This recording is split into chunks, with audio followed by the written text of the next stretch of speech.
Hello friends, स्वागत है आपका आज के इस नए वीडियो में। आज की इस वीडियो में हम लोग बात करेंगे सीडीपी के एक और नए चैप्टर जिसका नाम है शिक्षण व अधिगम की मूल प्रक्रिया, मतलब टीचिंग मेथड और लर्निंग जो है, और टीचिंग मेथड और लर्निंग का क्या रिलेशन है, किस तरह से हम इसे यूज कर सकते हैं, इन सब के बारे में हम लोग आज डिस्कस करेंगे। और इस टॉपिक से जितने भी ऑब्जेक्टिव क्वेश्चन या फिर जितने भी प्रीवियस ईयर एग्जाम में क्वेश्चन पूछा जा चुका है, उन सभी को हम लोग आज अच्छे तरीके से डिस्कस करेंगे और समझेंगे कि किस टाइप का क्वेश्चन पूछा जाता है। अगर इस टॉपिक को आप नहीं पढ़े हैं फिर भी आप ये वीडियो को अंत तक जरूर देखेंगे, क्योंकि हर एक क्वेश्चन को हम लोग डिस्कस करेंगे जिससे कि आपका ये टॉपिक जो है अच्छे से कंप्लीट हो जाएगा। और अगर आप टीचिंग एग्जाम की प्रिपरेशन कर रहे हैं या फिर आपका सीटेट एग्जाम होने वाला है तो ये वीडियो आपके लिए बहुत ही इंपॉर्टेंट है, क्योंकि यहाँ से आपका, मैं बता दूं कि ये जो है सिर्फ सीडीपी का पार्ट नहीं है, ये यहाँ तक कि आपका जो टीचिंग मेथड है ये आपका सीडीपी में, ईवीएस में, मैथ्स में, और यहाँ तक कि हिंदी में, और जो आपका अलग लैंग्वेज है इंग्लिश में, ये सभी में इस टॉपिक जो है ये टॉपिक कॉमन है। तो वीडियो को जरूर देखेंगे, क्योंकि यहाँ से आपका कम से कम 5 से 6 नंबर आपका यहाँ से फिक्स होने वाला है। तो आइए बिना देर किए हुए वीडियो को शुरुआत करते हैं। तो सबसे पहला क्वेश्चन क्या है?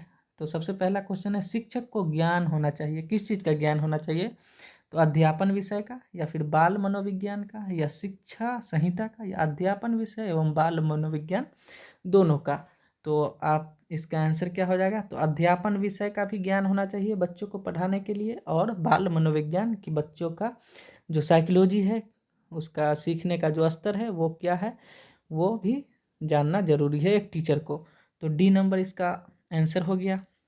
क्वेश्चन नंबर 2 में है कि किसको एक अभिप्रेरित शिक्षण का संकेतक माना जाता है? मतलब कौन सा ऑप्शन में से कौन सा जो है मोटिवेटेड टीचिंग का संकेतक माना जाता है?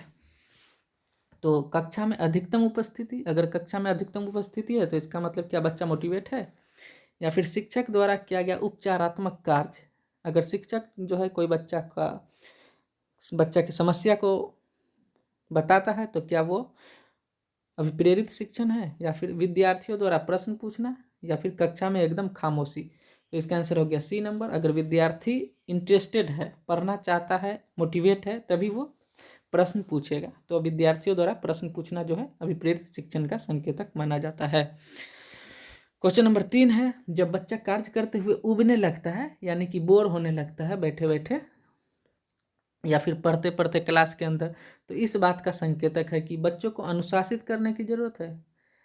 संभवतः कार्य यांत्रिक रूप से बार बार हो रहा है, या बच्चा बुद्धिमान नहीं है, या बच्चे में सीखने की योग्यता नहीं है। तो अनुशासित, क्या बच्चे को डांट करके आप उसे इंटरेस्टिंग बना सकते हैं? तो नहीं बना सकते हैं, तो ये नहीं होगा। संभवतः कार्य यांत्रिक रूप से बार बार हो रहा है, तो ये हो जाएगा, क्योंकि टीचिंग मेथड जो है एक समझिए तो सही तरीके का नहीं है, जिससे कि बच्चा ऊब गया है, पढ़ने में उसको इंटरेस्ट नहीं है, या फिर एक यांत्रिक रूप से आप मैकेनिकल तरीके से आप बच्चे को पढ़ा रहे हैं, इस तरह से बच्चा ऊब गया है। तो कौन सा संकेत है ऊबने का? तो कार्य जो है यांत्रिक रूप से बार बार हो रहा है, उससे टीचिंग मेथड को बदलने की ज़रूरत है। तो 3 का आंसर हो गया बी नंबर। क्वेश्चन नंबर 4 में है, एक शिक्षिका पाठ्य वस्तु और फल सब्जियों के कुछ चित्रों का प्रयोग करती है और अपने विद्यार्थियों से चर्चा करती है। विद्यार्थी इन जानकारी को अपने पूर्व ज्ञान से जोड़ते हैं और पोषण की संकल्पनाओं को सीखते हैं। यह उपागम किस पर आधारित है? तो ज्ञान निर्माण पर आधारित है। बच्चे अपने पूर्व ज्ञान को नए ज्ञान से जोड़ करके अपने ज्ञान में निर्माण करते हैं। क्वेश्चन नंबर 5 में, अपनी कक्षा कि एक विद्यार्थी की प्रवृत्ति को यदि शिक्षक बदलना चाहती है तो उसे विद्यार्थी के साथ कड़ाई से पेश आना होगा, कक्षा के अन्य विद्यार्थियों को उससे न जानने योग्य दूरी रखने के लिए कहना होगा, या फिर उसके समूह के सभी सदस्यों की प्रवृत्ति बदलनी होगी, या फिर विद्यार्थियों को पढ़ने के प्रति प्रेरित करना होगा। तो क्वेश्चन है कि अपनी कक्षा के एक विद्यार्थी की प्रवृत्ति को यदि शिक्षक बदलना चाहता है, तो जब प्रवृत्ति को बदलना है तो विद्यार्थियों, उसके समूह के सभी सदस्य की प्रवृत्ति बदलनी होगी, उसे सदस्य के प्रवृत्ति बदलनी होगी, तभी वो उसकी प्रवृत्ति बदल सकती है। तो 5 का आंसर हो गया सी ऑप्शन नंबर।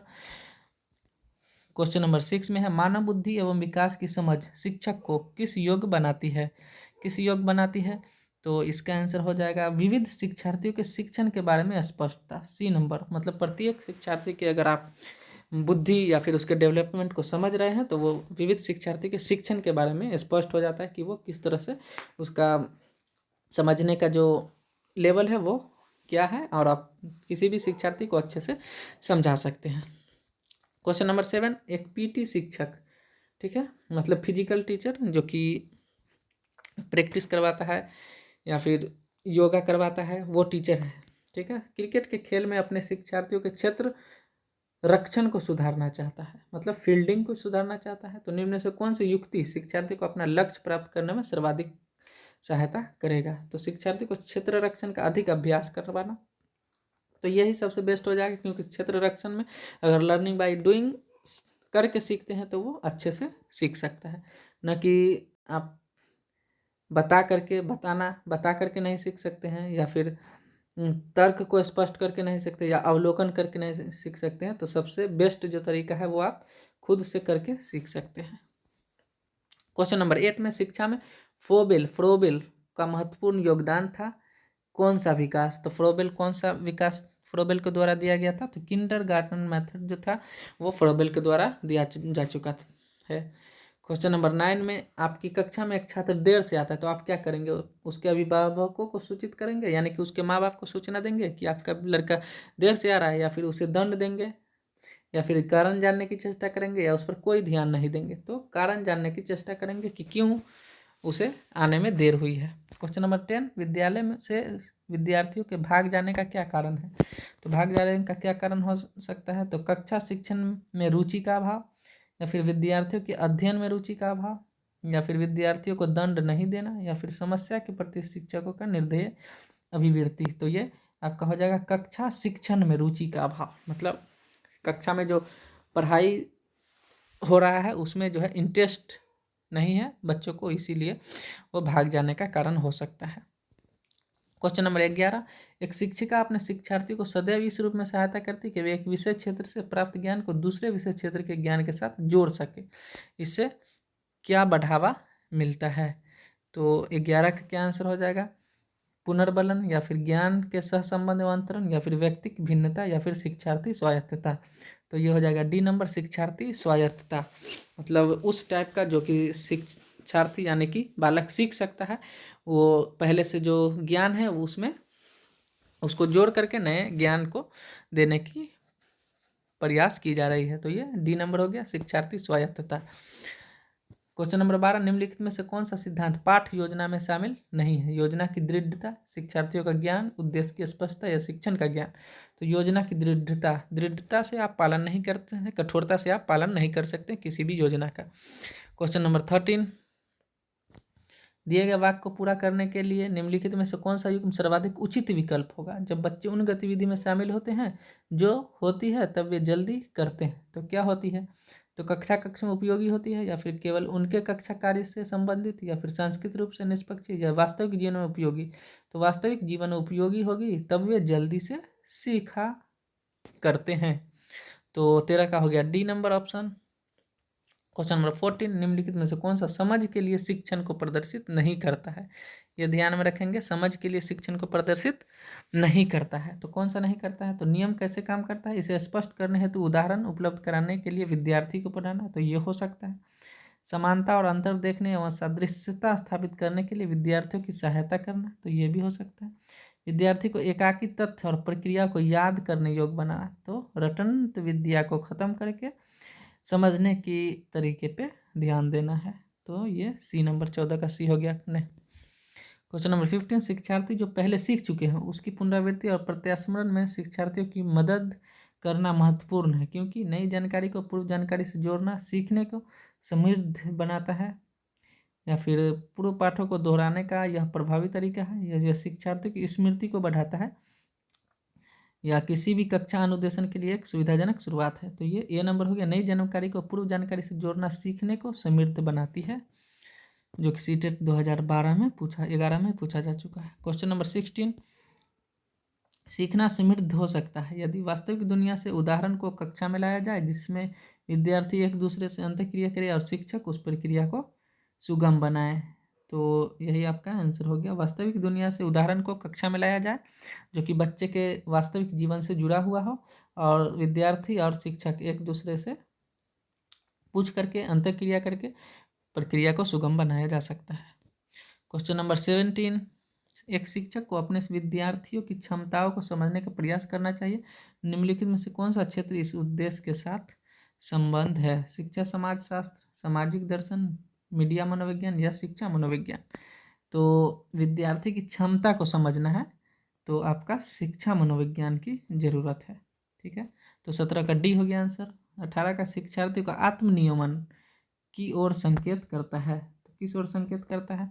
तो अपने सीखने का समय पर्यवेक्षण करने की योग्यता जो है आत्मनियमन, मतलब उसके लिए क्या गलत है सही है वो खुद निर्णय ले सकता है, तो वो आत्मनियमन की ओर संकेत करता है। ठीक है, क्वेश्चन नंबर 19, विशेष रूप से प्राथमिक स्तर पर विद्यार्थियों के सीखने संबंधी समस्या को संबोधित करने का सबसे बेहतर तरीका कौन सा है? तो अक्षमता के अनुरूप विभिन्न शिक्षण पद्धतियों का प्रयोग करना।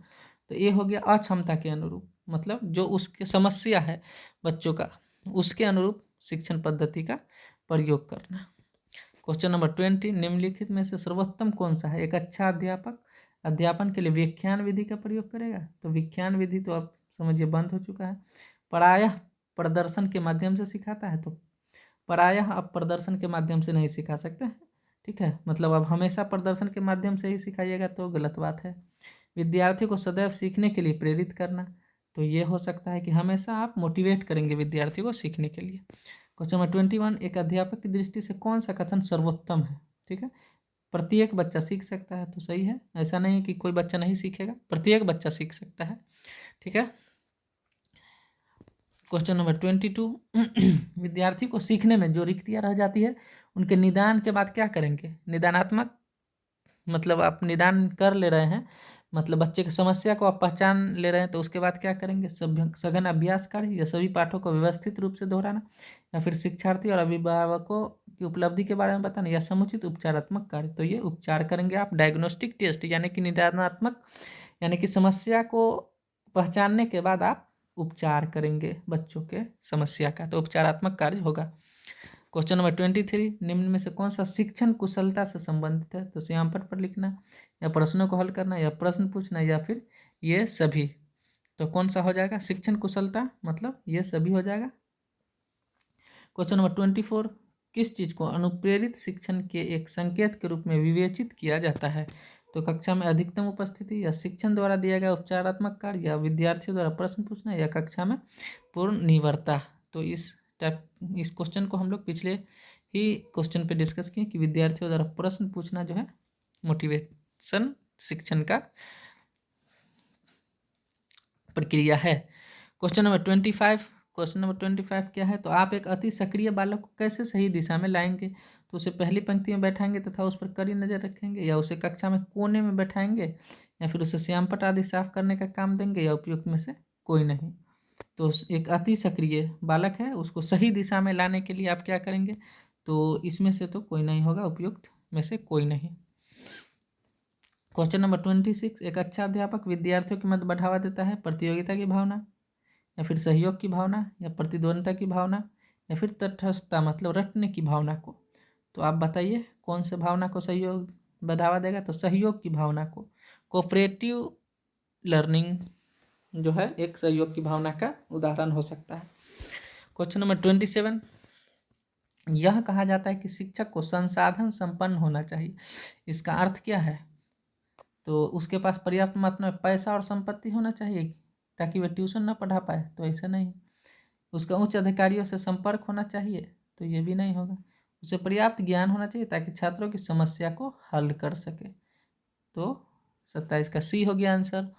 क्वेश्चन नंबर 28, यदि कुछ विद्यार्थी कक्षा में अध्ययन की चित्तवृत्ति में नहीं है तो आप क्या करेंगे?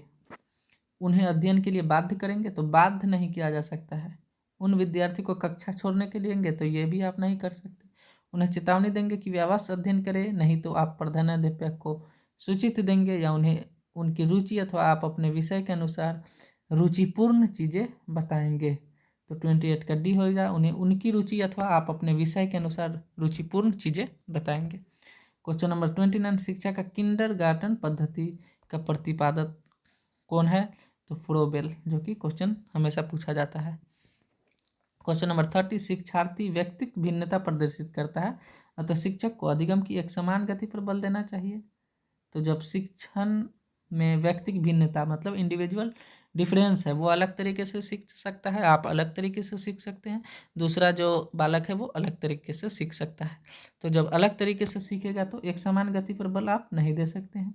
सीखने के विविध अनुभव को उपलब्ध कराना चाहिए, या फिर कठोर अनुशासन नहीं होगा, परीक्षाओं की संख्या नहीं होगा, तो सीखने के विविध तरीके के अनुभव को उपलब्ध कराना चाहिए। क्वेश्चन नंबर 31, शिक्षक कौन चीज़ के अलावा मतलब किस चीज़ को छोड़कर, ये ध्यान रखेंगे, के अलावा निम्नलिखित सभी को करते हुए समस्या समाधान को विद्यार्थियों के लिए मजेदार बना सकता है। तो जब विद्यार्थी समय से कोई कार्य करने की कोशिश कर रहे हो तो उनसे परिपूर्णता की अपेक्षा करना, ठीक है।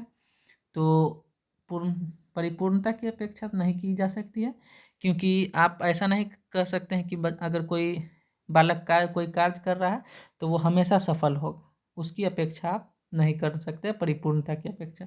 मुक्त अंत वाले सामग्री उपलब्ध कराना, ये तो हो जाएगा। मुक्त खेल के लिए समय देना, ये भी होगा। सृजनात्मक चिंतन, ये तो होगा ही। तो आपका ये नंबर नहीं होगा, इसको छोड़कर और सब होगा, ये तीनों होगा, ये नहीं होगा, क्योंकि इसमें आप परिपूर्णता की अपेक्षा नहीं कर सकते हैं, बच्चा गलत भी कर सकता है। क्वेश्चन नंबर 32, शिक्षकों को यह सलाह दी जाती है कि वे अपने शिक्षार्थियों को सामूहिक गतिविधि में शामिल करें, क्योंकि सीखने को सुगम बनाने के अतिरिक्त ये इसमें भी सहायता करता है। किसमें भी सहायता करता है? मतलब शिक्षण को तो सुगम बनाता ही, उसके बाद सामाजिकरण में भी सहायता करता है, ठीक है। सामूहिक गतिविधि जब होगा तो उसके बच्चों के सामाजिकरण में सहायता करेगा। क्वेश्चन नंबर 33 में क्या है? तो कक्षा में प्रभावी व्याख्यान देते समय एक अध्यापक, ठीक है, अध्यापक संबंध स्थापित करता है, या फिर सार्थक शारीरिक हाव भाव को समावेशित करता है, या फिर व्याख्यान स्थल पर स्थैतिक बना रहता है, या ध्वनि की तीव्रता और तरीके में परिवर्तन करता है। तो ये क्या हो जाएगा? तो सार्थक, अगर बच्चा टीचर जो है व्याख्यान दे रहा है तो अध्यापक जो सार्थक शारीरिक हाव भाव को समावेशित करता है।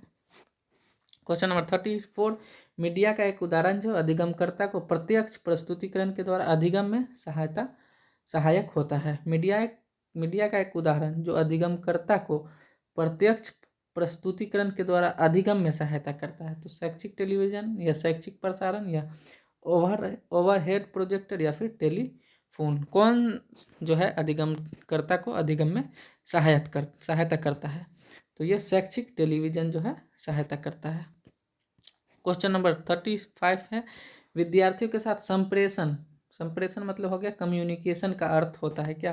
उन्हें निर्देश देना, या फिर विचारों का आदान प्रदान, या उनके प्रश्न करने को कहना, या अब उन्हें अपने विचारों से अवगत कराना। तो क्या हो जाएगा? तो ये हो जाएगा विचारों का आदान प्रदान। अगर कम्युनिकेशन संप्रेषण है तो विचारों का आदान प्रदान होगा।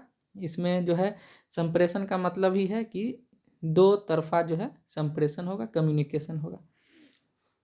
कौशल को सीखने में पहली अवस्था होती है, क्या अवस्था होती है सबसे पहली?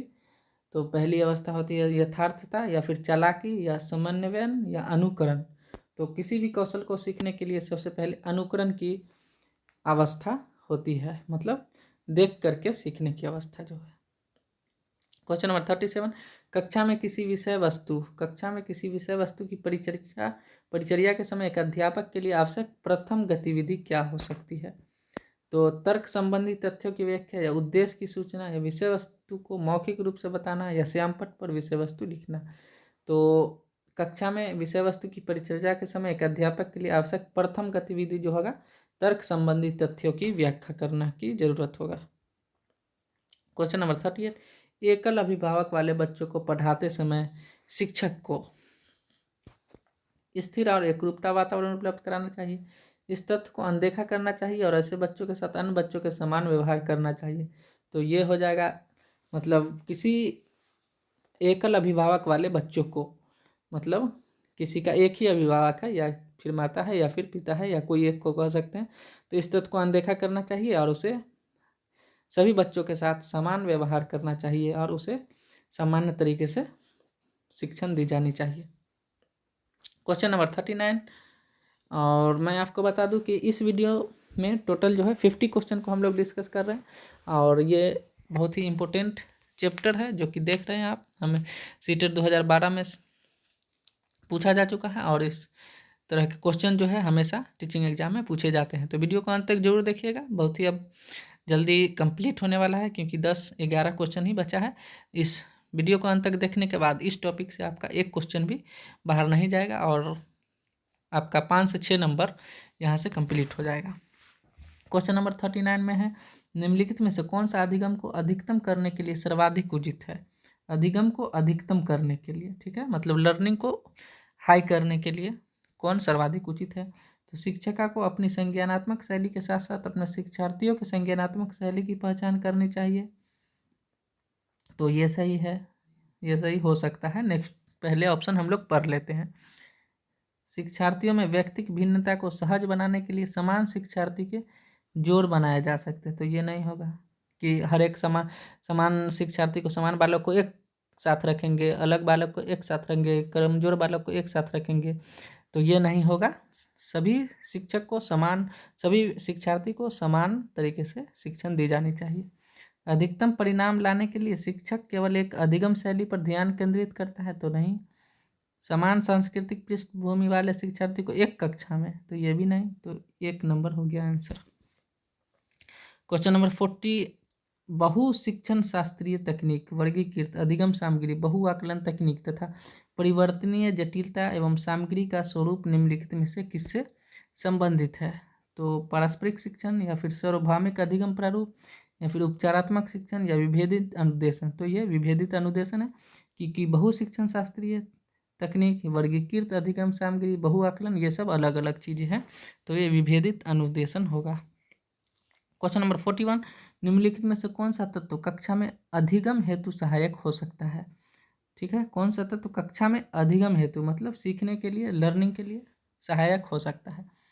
तो कालांश की अवधि को 40 मिनट से 50 मिनट तक बढ़ा देना, या फिर बच्चों को अधिगम हेतु प्रेरित करने के लिए परीक्षणों की संख्या को बढ़ा देना, अध्यापकों द्वारा बच्चों को स्वायत्तता को बढ़ाना व सहायता देना, समानता बनाए रखने के लिए किसी एक अनुदेशन पद्धति पर टिके रहना। तो ये आपका आंसर हो गया C नंबर, अध्यापकों द्वारा बच्चों की स्वायत्तता को बढ़ाना व सहायता देना।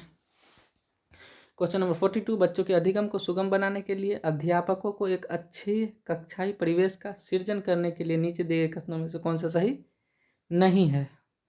तो बच्चों के प्रयासों की स्वीकृति, ये हो जाएगा। अध्यापकों के अनुसार कार्य करना, तो ये नहीं होगा कि अध्यापकों के अनुसार आप मतलब जो निर्देश टीचर दे रहा है उसी के अनुसार कार्य किया जाएगा, तो ये सृजनशीलता बच्चों में नहीं आ सकती। बच्चों को स्वीकार करना, ये भी होगा।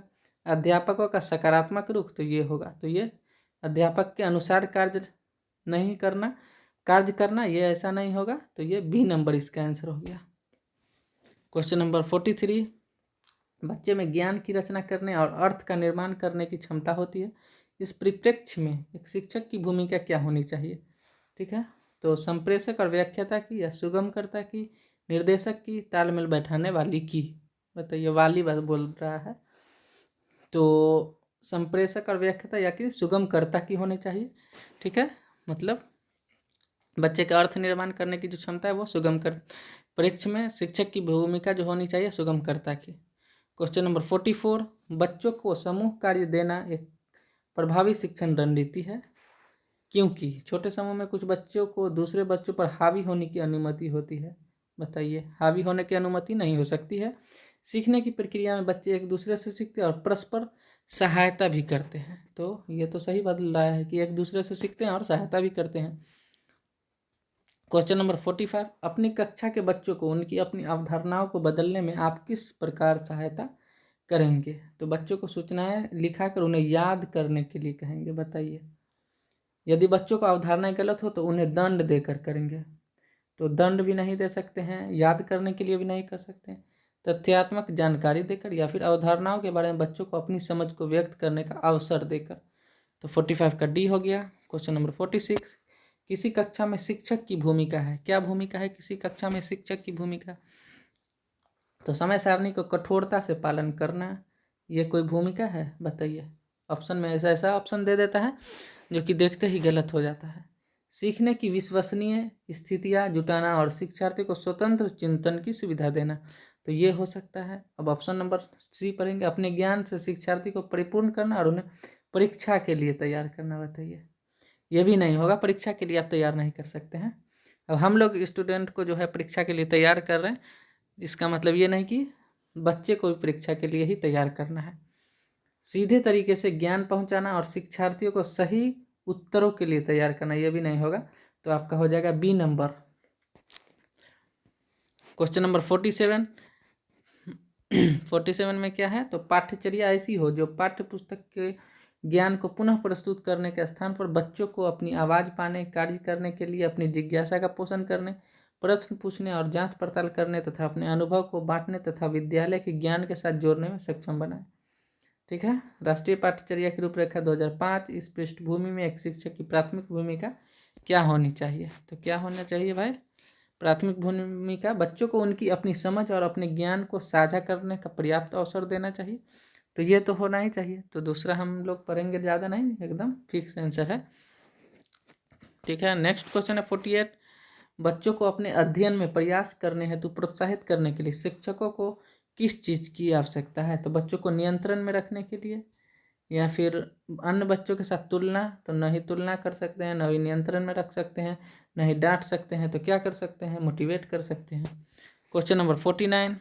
एक प्रभावी कक्षा में, ठीक है, मतलब इफेक्टिव क्लासरूम में बच्चे अपने अधिगम को सुगम बनाने के लिए मार्गदर्शन एवं सहयोग हेतु शिक्षक से सहायता लेते हैं, या फिर बच्चे हमेशा उत्सुक और तैयार रहते हैं क्योंकि शिक्षक अपनी प्रत्याशमान योग्यता का आकलन करने के लिए नियमित रूप से परीक्षा लेता रहता है, तो ये नहीं होगा। बच्चे शिक्षक से डरते हैं, तो ये भी नहीं होगा। बच्चे शिक्षक का सम्मान नहीं करते हैं, जैसा उन्हें अच्छा लगता है वैसा ही करते हैं, ये भी नहीं। तो क्या आंसर होगा भाई, तो 49 का ए होगा। एक प्रभावी कक्षा में बच्चे अपने अधिगम को सुगम बनाने के लिए मार्गदर्शन एवं सहयोग हेतु शिक्षक से सहायता लेते हैं। और आज की इस वीडियो का लास्ट क्वेश्चन है, आइए पहले इस क्वेश्चन को करते हैं। ज्ञान के एक बड़े असंबद्ध भाग को प्रस्तुत करना क्या है भाई, तो अपने तरीके से जानकारी को व्यवस्थित करने में शिक्षार्थियों की सहायता करेगा, या फिर शिक्षिका के कार्य को कठिन और शिक्षार्थियों के कार्य को आसान बनाएगा, शिक्षार्थियों के लिए अवधारणात्मक समझ को प्राप्त करने को कठिन बनाएगा, या फिर शिक्षार्थियों के लिए प्रत्यास्मरण को आसान बनाएगा। तो 50 का आंसर क्या हो जाएगा, ज्ञान के एक बड़े असंबद्ध भाग को, ठीक है, प्रस्तुत करना शिक्षार्थी के लिए अवधारणात्मक समझ को प्राप्त करने को कठिन बनाएगा। तो 50 का सी हो गया। तो वीडियो कंप्लीट हो चुका है। अब नेक्स्ट वीडियो में हम लोग नेक्स्ट टॉपिक को डिस्कस करेंगे। वीडियो अच्छा लगे तो लाइक ज़रूर करें, चैनल को ज़रूर सब्सक्राइब कर लें, जिससे कि आने वाला वीडियो का नोटिफिकेशन आप तक पहुंच सके। और अगला जो है कौन से टॉपिक का आपको इस टाइप का ऑब्जेक्टिव या फिर प्रीवियस ईयर क्वेश्चन को लेना है, तो वो आप कमेंट बॉक्स में मैसेज कर सकते हैं। थैंक यू, धन्यवाद। मिलते हैं नेक्स्ट वीडियो में।